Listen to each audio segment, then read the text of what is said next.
سامعین ناظرین، infection control society آپ کی صحت کے لیے، آپ کی آگاہی کے لیے اور آپ کو بیماریوں سے بچانے کے لیے مضامین آپ کی سماعت کے لیے پیش کرتی ہے۔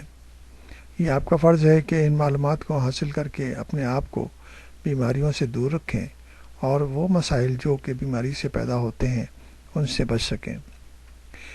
ورلڈ اسٹروک ڈے کے حوالے سے مضامین آپ کی سماعت کے لیے پیش کیے گئے مزید معلومات ہم پیش کرنا چاہیں گے کہ غصے کے باعث دل کا دورہ یا اسٹروک ہونے کے امکانات زیادہ ہوتے ہیں۔ ایک نئی ریسرچ سے معلوم ہوا ہے کہ وہ لوگ جو زیادہ غصہ کرتے ہیں ان کو دل کا دورہ پڑنے یا فالج ہونے کے امکانات زیادہ ہوتے ہیں۔ امریکی تحقیقاتوں یعنی کہ ریسرچرز کا کہنا ہے کہ عام طور پر غصے کے بعد دل کا دورہ پڑتا ہے۔ تحقیق میں کہا گیا ہے کہ غصے کرنے کے 2 گھنٹے بعد تک دل کا دورہ پڑنے کے امکانات ہوتے ہیں۔ تاہم تحقیقاتوں نے کہا ہے کہ غصے کا دل کا دورہ پڑنے کے ساتھ تعلق کے بارے میں مزید تحقیق، مزید ریسرچ کی ضرورت ہے۔ یورپین ہارٹ جرنل میں شائع ہونے والی تحقیق میں کہا گیا ہے کہ وہ لوگ جن کو دل کا عارضہ ہے ان کو غصہ کرنے کے بعد دورہ پڑنے کے امکانات زیادہ ہوتے ہیں۔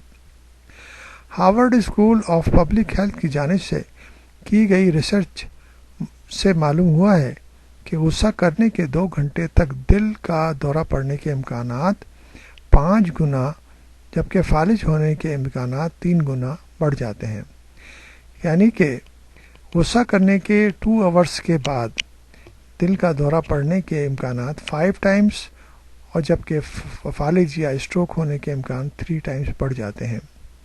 تحقیقاتوں کے مطابق ایسے افراد جن کو دل کی بیماری نہیں ہے وہ مہینے میں 1 بار ہی غصے میں آتے ہیں۔ ایسے 10,000 افراد میں سے ایک کو دل کا دورہ پڑنے کا امکان ہوتا ہے۔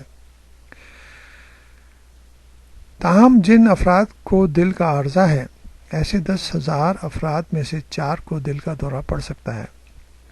تحقیقاتی ٹیم کے سربراہ ڈاکٹر الزبتھ موسٹوسکی کا کہنا ہے کہ ان افراد کو دل کا دورہ پڑنے کے امکانات زیادہ ہیں جن کو زیادہ غصہ آتا ہے۔ تاہم اس تحقیق میں یہ نہیں معلوم ہوا کہ غصہ کیوں دل کے دورے کا سبب بنتا ہے۔